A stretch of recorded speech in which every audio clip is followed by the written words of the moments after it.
Pemirsa, terima kasih Anda masih menyaksikan Gapai Kemuliaan dalam episode Hati Tenang Anti Galau. Nah, Ahilman, tadi di segmen pertama kita sudah membahas ya bahwa sebenarnya kunci dari hati yang tenang adalah kalau kita bidzikrillah gitu ya. Jadi kita ingat terus kita dekat sama Allah. Tapi prosesnya kan juga nggak ujuk-ujuk kita bisa seperti itu. Tapi harus ada sikap-sikap yang kita hadirkan sebagai prasyarat bahwa kita bisa dekat dengan Allah, hati kita juga bisa pada akhirnya tenang. Apa saja sikap yang harus dihadirkan ini? Ahilman. Iya. Sebelum kita bicara tentang sikap-sikap apa yang perlu dihadirkan, kita perlu juga mengakui dan memahami yang namanya gelisah, sedih, itu sesuatu yang lumrah saja gitu ya. Sebagai manusia biasa tentu mengalami suasana hati sedih, gelisah itu wajar. Ya. Makanya sering Ahilman sampaikan, sedih itu boleh. Yang tidak boleh adalah berlebihan dalam kesedihan. Gelisah juga boleh, yang tidak boleh adalah berlebihan dalam kegelisahan. Galau juga boleh, yang tidak boleh adalah berlebihan dalam kegelisahan. Kenapa?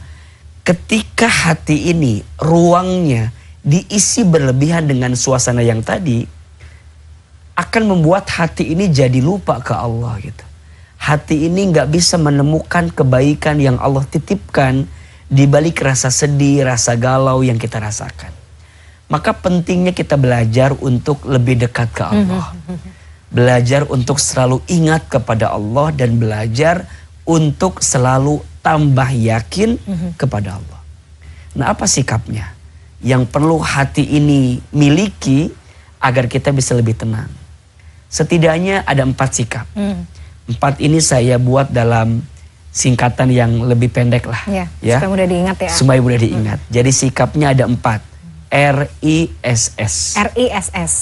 Oke. Oke ya? RISS. Yang pertama sikapnya adalah R, ridho. Ridho, oke. Jadi atas semua apapun yang terjadi dalam hidup kita belajar ridho. Belajar nerima segala ketentuan yang Allah hadirkan itu. Kenapa? Karena kita semua akan bisa mendapatkan ridho Allah kalau kita ridho dengan ketentuan Allah. Maka di dalam surat Al-Fajr Allah Subhanahu wa taala berfirman, A'udzubillahi minasyaitonirrajim, ya ayyatuhan nafsul mutmainnah, irji'i ila rabbiki radiyatan mardiyah, fadkhuli fi ibadi wadkhuli jannati. Perhatikan, ya ayyatuhan nafsul mutmainnah, duhai hamba-hambaku yang berjiwa tenang. Itu yang disapa, yang dipanggil adalah hamba yang berjiwa tenang. Apa balasan dari Allah bagi seorang hamba yang jiwanya tenang itu? Irja'i ila rabbiki radiyatan mardiyah. Kembalilah kepadaku, kepada Tuhanmu, dengan keadaan apa? Dengan keadaan kamu ridho dan Allah meridhoinya. Berarti ini rumus. Kalau kita ingin mendapatkan ridho Allah, harus ridho dengan Allah. Betul. Raditu billahi robba wa bil islami dina wa bi Muhammadin nabiyya wa rasulah. Ridho Allah Tuhan kita. Kalau sudah ridho kepada Allah berarti semuanya. Ridho dengan takdirnya, ridho dengan rezekinya, ridho dengan perintah dan larangannya. Ridho. Dan ingat, faman rodiya falahur ridho, waman sakhito falahus sukhtu. Barang siapa yang ridho dengan ketentuan Allah, maka Allah ridho kepadanya. Tapi barang siapa yang marah, yang benci, yang murka dengan ketentuan Allah, boleh jadi Allah benci kepadanya. So, agar hati ini tenang, yang pertama adalah sikapnya ridho dengan ketentuan Allah. Menerima. Baru nanti yang kedua, I-nya adalah ikhlas. Allah tidak mungkin memberikan ujian kepada hambanya melebihi batas kemampuan hambanya. La yukallifullahu nafsan illa wus'aha. Dan ingat, ketika ada sesuatu yang barangkali tak sesuai harapanmu, sikapnya apa? Ridho.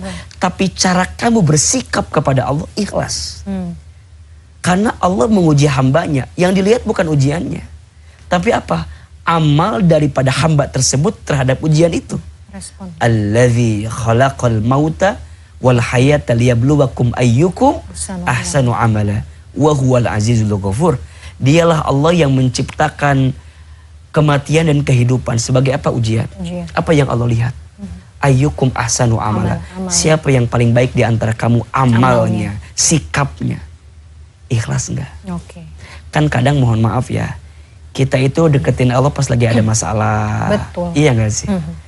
Padahal ya kenapa harus nunggu ada masalah sih buat ngedeketin Allah? Bukankah orang yang bersama dengan Allah dalam setiap keadaan justru adalah orang yang bisa menemukan ketenangan dan kebaikan dalam hidupnya?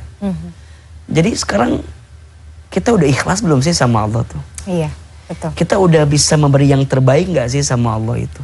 Karena percayalah, saat kita memperbaiki hubungan dengan Allah, maka Allah akan perbaiki setiap urusan kita. Maka belajar ikhlas, Mbak Mila. Belajar memberi yang terbaik. Belajar untuk menyerahkan diri kita kepada Allah gitu. Jadi cara kita merespon apa yang Allah kasih itu yang akan Allah lihat ya? Iya. Bahkan bukan hanya pada respon.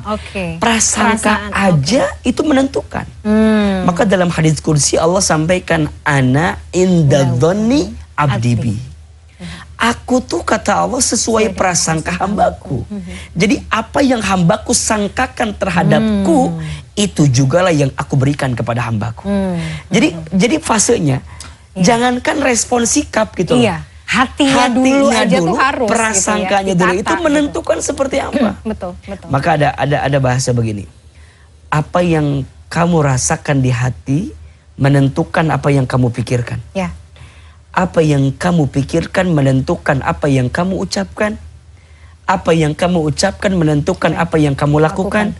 Apa yang kamu lakukan itu menentukan apa yang jadi kebiasaan. Kalau sudah jadi kebiasaan menentukan karakter. Kalau sudah jadi karakter menentukan nasib dalam kehidupan kita.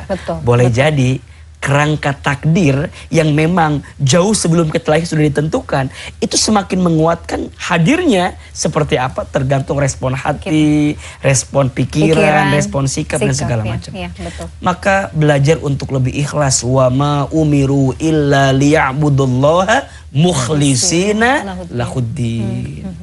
Baru nanti yang ketiga sabar. Badai pasti berlalu. Pasti berlalu ya. Hujan pasti berhenti. Dunia nggak lama.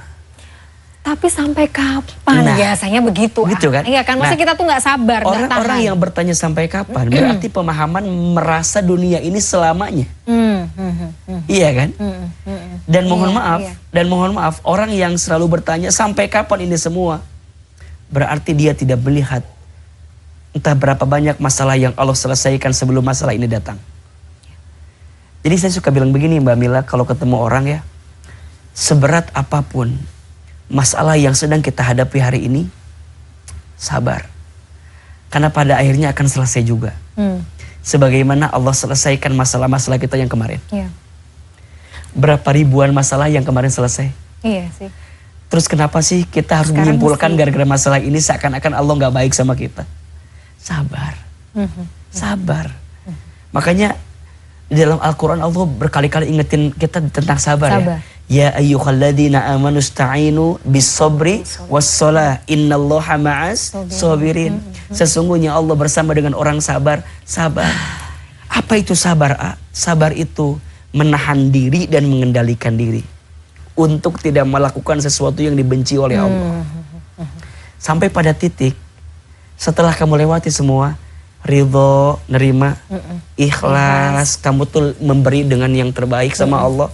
Sabar, kamu menahan diri agar tidak melenceng dari aturan Allah. Betul. Sampai nanti puncaknya kau bisa menemukan yang keempat, syukur.